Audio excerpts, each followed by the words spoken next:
사무엘상 25장. 사무엘이 죽었다. 온 이스라엘 백성이 모여 그의 죽음을 슬퍼하며 울고 그의 고향 라마에 그를 장사하였다. 그 뒤에 다윗은 바란 광야로 내려갔다. 그 무렵에 마온에 어떤 사람이 살았는데 갈멜의 목장을 가지고 있었고 아주 잘 사는 사람이었다. 그가 가진 가축은 양떼가 3,000마리, 염소떼가 1,000마리였다. 그는 마침 갈멜에 와서 양털을 깎고 있었다. 그 사람의 이름은 나발이며 그 아내의 이름은 아비가일이었다. 이 여인은 이해심도 많고 용모도 아름다웠으나 그 남편은 고집이 세고 행실이 포악하였다. 그는 갈렙 족속이었다. 그런데 나발이 양털을 깎는다는 소식을 다윗이 광야에서 듣고 자기 부하들 가운데서 젊은이 10사람에게 임무를 주어서 그에게 보냈다. 너희는 갈멜로 올라가 나발을 찾아가서 나의 이름으로 안부를 전하여라. 너희는 그에게 이렇게 나의 말을 전하여라. 만수무강을 빕니다. 어른도 평안하시고 집안이 모두 평안하시기를 빕니다. 어른의 모든 소유도 번창하기를 빕니다.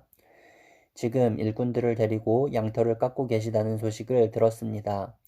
어른의 목자들이 우리와 함께 있었는데 우리는 그들을 괴롭힌 일도 없으며 그들이 갈멜에 있는 동안에 양 한 마리도 잃어버린 것이 없었습니다.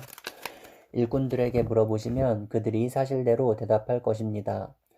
그리고 우리들이 잔치를 벌이는 좋은 날에 어른을 찾아왔으니 제가 보낸 젊은이들을 너그럽게 보내시고 부디 어른의 종들이나 다름이 없는 저의 부하들과 아들이나 다름이 없는 이 다윗을 생각하셔서 먹거리를 좀 들려보내 주십시오. 다윗의 젊은이들이 도착하여 다윗의 이름으로 나발에게 이 모든 말을 그대로 전하고 조용히 기다렸다. 드디어 나발이 다윗의 젊은이들에게 대답하였다. 도대체 다윗이란 자가 누구며 이새의 아들이 누구냐? 요즘은 종들이 모두 저마다 주인에게 뛰쳐나가는 세상이 되었다. 그런데 내가 어찌 빵이나 물이나 양털 깎는 일꾼들에게 주려고 잡은 짐승의 고기를 가져다가 어디서 왔는지도 모르는 자들에게 주겠느냐? 다윗의 젊은이들이 갔던 길로 돌아와서 다윗에게 돌아와 그 모든 말을 그대로 전하였다. 다윗이 자기의 부하들에게 명령하였다. 모두 허리에 칼을 차거라. 그들이 저마다 허리에 칼을 차니 다윗도 허리에 자기의 칼을 찼다. 400명쯤 되는 사람들이 다윗을 따라 쳐 올라가고 200명은 남아서 물건을 지켰다. 그러는 사이에 나발의 일꾼들 가운데서 한 사람이 그의 아내 아비가일에게 가서 말하였다. 실은 다윗이 광야에서 부하들을 보내어 주인께 문안을 드렸는데 주인께서 그들에게 호통만 쳐서 보냈습니다. 그러나 그들은 우리에게 매우 잘하여 준 사람들입니다. 우리가 들에서 양을 칠 때에 그들과 함께 지낸 일이 있었는데 그동안 내내 그들이 우리를 괴롭힌 일도 없고 양떼를 훔쳐간 일도 없었습니다. 오히려 우리가 그들과 함께 있으면서 양을 칠 동안에는 그들이 밤이나 낮이나 우리를 성벽과 같이 잘 보살펴 주었습니다. 그러므로 이제 마님께서 무엇을 어떻게 하셔야 할지 어서 생각하여 보시기 바랍니다.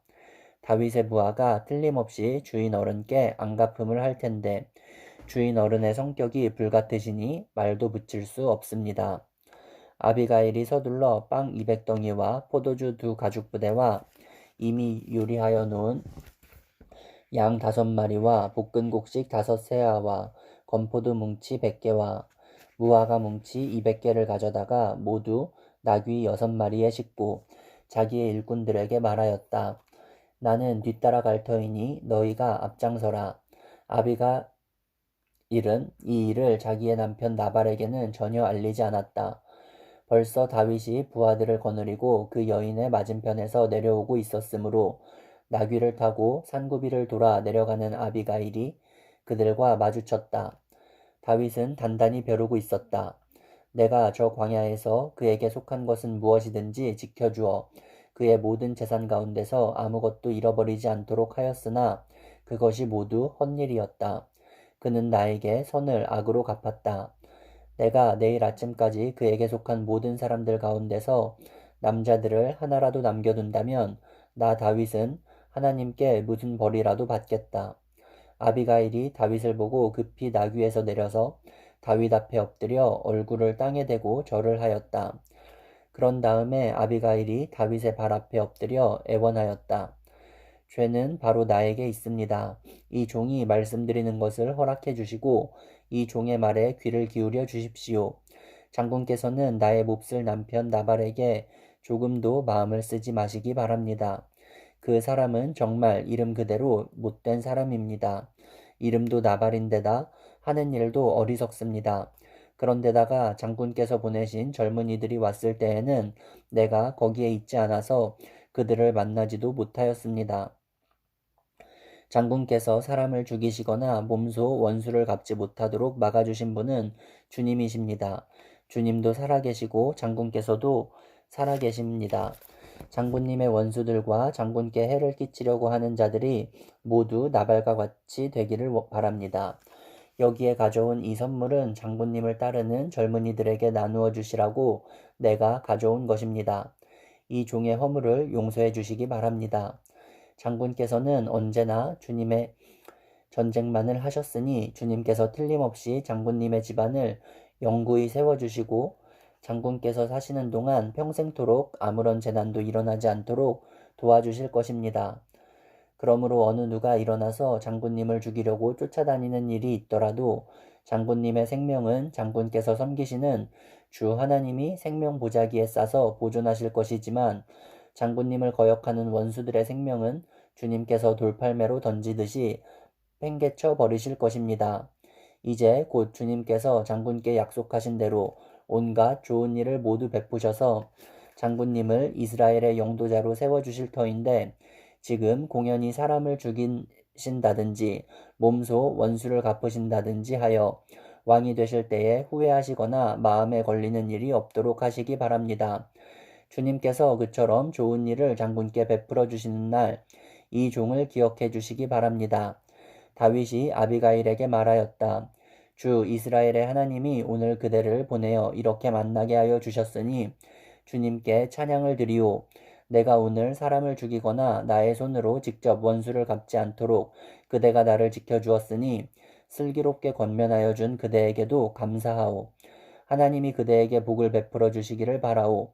그대에게 아무런 해도 입히지 못하도록 나를 막아주신 주 이스라엘의 하나님이 확실히 살아계심을 두고 분명하게 말하지만 그대가 급히 와서 이렇게 나를 맞이하지 않았더라면 나발의 집안에는 내일 아침이 밝을 때까지 남자는 하나도 살아남지 못할 뻔하였소. 그리고 다윗은 그 여인이 자기에게 가져온 것들을 받고서 이렇게 말하였다. 평안히 집으로 돌아가시오. 내가 그대의 말대로 할 터이니 걱정하지 마시오. 아비가일이 나발에게 돌아와 보니 그는 자기 집에서 왕이나 차릴 만한 술잔치를 베풀고 취할 대로 취하여서 흥겨운 기분이 되어 있었다. 그래서 아비가일은 다음날 아침이 밝을 때까지 큰 일이든 작은 일이든 나발에게 아무 말도 하지 않았다.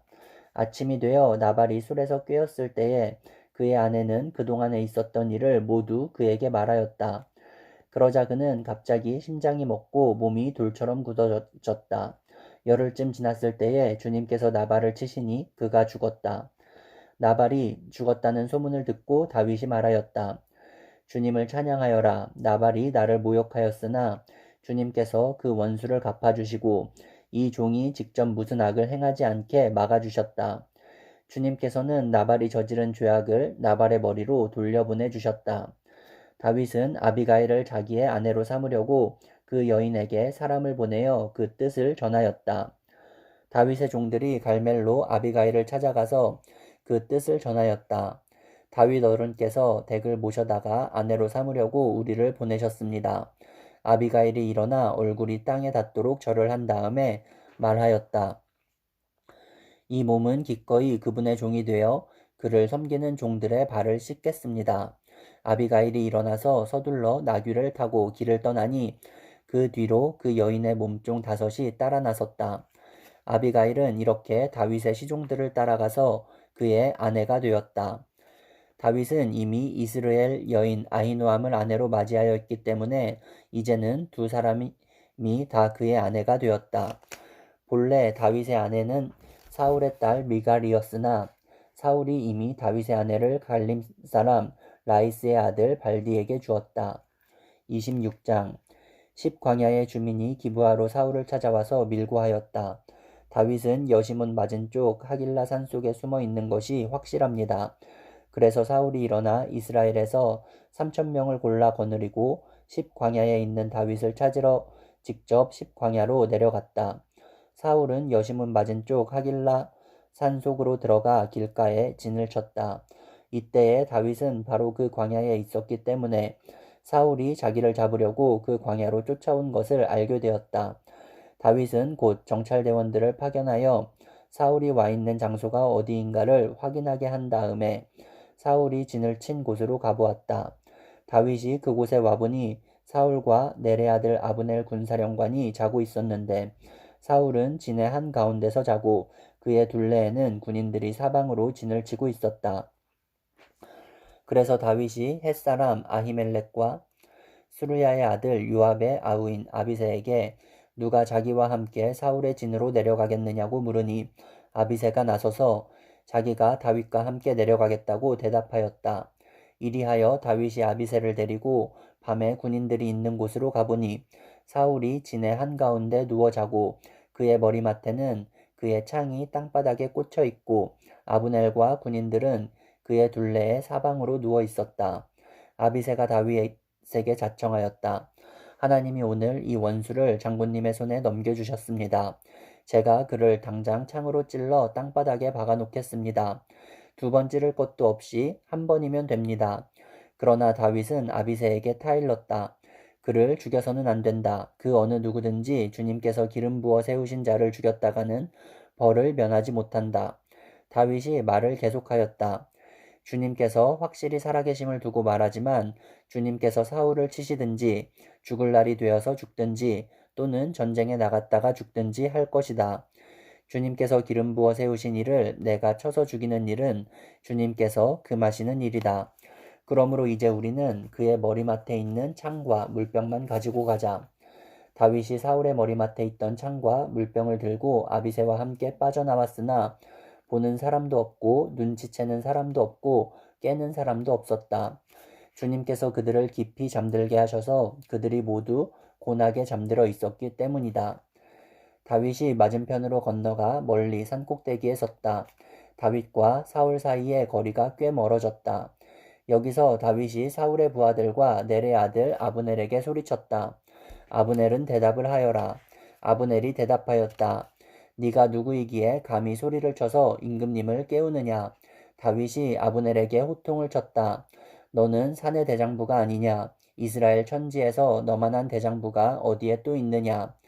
그런데 네가 어째서 너의 상전인 임금님을 잘 보호하여 드리지 않았느냐. 백성 가운데 한 사람이 너의 상전인 임금님을 범하려고 이미 들어갔었다. 너는 이번에 너의 책임을 다하지 못했다. 주님께서 확실히 살아계심을 두고 말하지만 너희가 주님께서 기름 부어 세우신 너희의 상전을 보호해드리지 못했으니 너희는 이제 죽어 마땅하다. 그러므로 너는 이제 왕의 창이 어디로 갔으며 왕의 머리맡에 있던 물병이 어디로 갔는지 어서 찾아보도록 하여라. 사울이 다윗의 목소리를 알아듣고 말하였다. 나의 아들 다윗아, 이것이 정말로 너의 목소리냐? 다윗이 대답하였다. 나의 상전이신 임금님, 그러합니다. 그런 다음에 다윗이 말하였다. 나의 상전이신 임금님은 어찌하여 이렇게 임금님의 종을 사냥하러 나오셨습니까? 내가 무슨 잘못을 저질렀습니까? 내 손으로 저지른 죄악이 무엇입니까? 나의 상전이신 임금님은 이 종이 하는 말에 귀를 기울여 주시기 바랍니다. 임금님을 충동하여 나를 치도록 시키신 분이 주님이시면 나는 기꺼이 희생제물이 되겠습니다. 그러나 임금님을 충동하여 나를 치도록 시킨 것이 사람이면 그들이 주님에게서 저주를 받기를 바랍니다. 주님께서 유산으로 주신 땅에서 내가 받을 몫을 받지 못하도록 하고 나더러 멀리 떠나가서 다른 신들이나 섬기라고 하면서 나를 쫓아낸 자들이 바로 그들이기 때문입니다. 그러니 이제 주님으로부터 멀리 떨어진 이 이방 땅에서 내가 살해당하지 않게 하여 주시기를 바랍니다. 어찌하여 이스라엘의 임금님이 사냥꾼이 산의 메추라기를 사냥하듯이 겨우 벼룩 한 마리 같은 나를 찾으러 이렇게 나서셨습니까? 사울이 대답하였다. 내가 잘못했다. 나의 아들 다윗아 돌아오너라. 네가 오늘 나의 생명을 귀중하게 여겨주었으니 내가 다시는 너에게 해를 끼치지 않겠다. 정말 내가 어리석은 일을 하여 아주 큰 잘못을 저질렀다. 다윗이 말하였다. 여기에 임금님의 창이 있습니다. 젊은이 하나가 건너와서 가져가게 하십시오. 주님께서 각 사람에게 그 공의와 진실을 따라 갚아주시기를 바랍니다. 주님께서 오늘 임금님을 나의 손에 넘겨주셨지만 나는 주님께서 기름 부어 세우신 임금님께 손을 대지 않았습니다. 그러므로 내가 오늘 임금님의 생명을 귀중하게 여겼던 것과 같이 주님께서도 나의 생명을 귀중하게 여기시고 어떠한 궁지에서도 나를 건져내어 주실 것입니다. 사울이 다윗에게 말하였다. 나의 아들 다윗아, 하나님이 너에게 복 주시기를 바란다. 너는 참으로 일을 해낼 만한 사람이니 매사에 형통하기를 바란다. 다윗은 자기의 길로 가고 사울도 자기의 궁으로 돌아갔다. 27장 다윗이 혼자서 생각하였다. 이제 이러다가 내가 언젠가는 사울의 손에 붙잡혀 죽을 것이다. 살아나는 길은 블레셋 사람의 땅으로 망명하는 것뿐이다. 그러면 사울이 다시 나를 찾으려고 이스라엘의 온 땅을 뒤지다가 포기할 것이며 나는 그의 손에서 벗어나게 될 것이다. 그래서 다윗은 일어나서 자기를 따르는 부하 600명을 거느리고 가드 왕 마옥의 아들 아기스에게로 넘어갔다. 그리하여 다윗은 가드에 있는 아기스에게로 가서 거처를 정하였다. 다윗과 그의 부하들은 저마다 가족을 거느리고 살았는데 다윗이 거느린 두 아내는 이스라엘 여인 아히노암과 나발의 아내였던 갈멜 여인 아비가일이었다. 다윗이 가드로 도망갔다는 소식이 사울에게 전하여지니 그가 다시는 다윗을 찾지 않았다. 다윗이 아기스에게 간청하였다. 임금님이 나를 좋게 보신다면 지방 성읍들 가운데서 하나를 나에게 주셔서 내가 그곳에 정착할 수 있도록 해주시기를 바랍니다. 이 종이 어떻게 감히 임금님과 함께 임금님이 계시는 도성에 살 수 있겠습니까? 그러자 아기스는 그날 당장 시글락을 다윗에게 주었다. 그래서 시글락이 이날까지 유다 왕들의 소유가 되었다. 다윗이 블레셋 사람의 지역에서 거주한 기간은 1년 넉 달이었다. 바로 그 기간에 다윗은 부하들을 거느리고 다니면서 구술 사람과 기르스 사람과 아말렉 사람을 습격하곤 하였다. 그 사람들은 오래전부터 수르 광야와 이집트 국경선에 이르는 전 지역에서 살고 있었다. 다윗은 그들이 사는 지역을 칠 때에는 남녀를 가리지 않고 한 사람도 살려두지 않고 양과 소와 나귀와 낙타와 옷을 약탈하였다. 약탈물을 가지고 아기스에게로 돌아가면 아기스는 으레 그대들이 오늘은 어디를 습격하였소 하고 묻고 그럴 때마다 다윗은 유다의 남쪽 지역을 털었다느니 여라무엘 족속의 남쪽 지역을 털었다느니 또는 겐 족속의 남쪽 지역을 털었다느니 하는 식으로 대답을 하곤 하였다. 다윗이 남녀를 가리지 않고 죽이고 가드로 데려가지 않은 것은 그들이 다윗의 정체를 알아 다윗이 그런 일을 하였다고 폭로할까 두려웠기 때문이다. 다윗은 블레셋 사람의 지역에 거주하는 동안 언제나 이런 식으로 처신하였다. 아기스는 다윗의 말만 믿고서 다윗이 자기 백성 이스라엘에게서 그토록 미움받을 짓을 하였으니 그가 영영 자기의 종이 될 것이라고 생각하였다.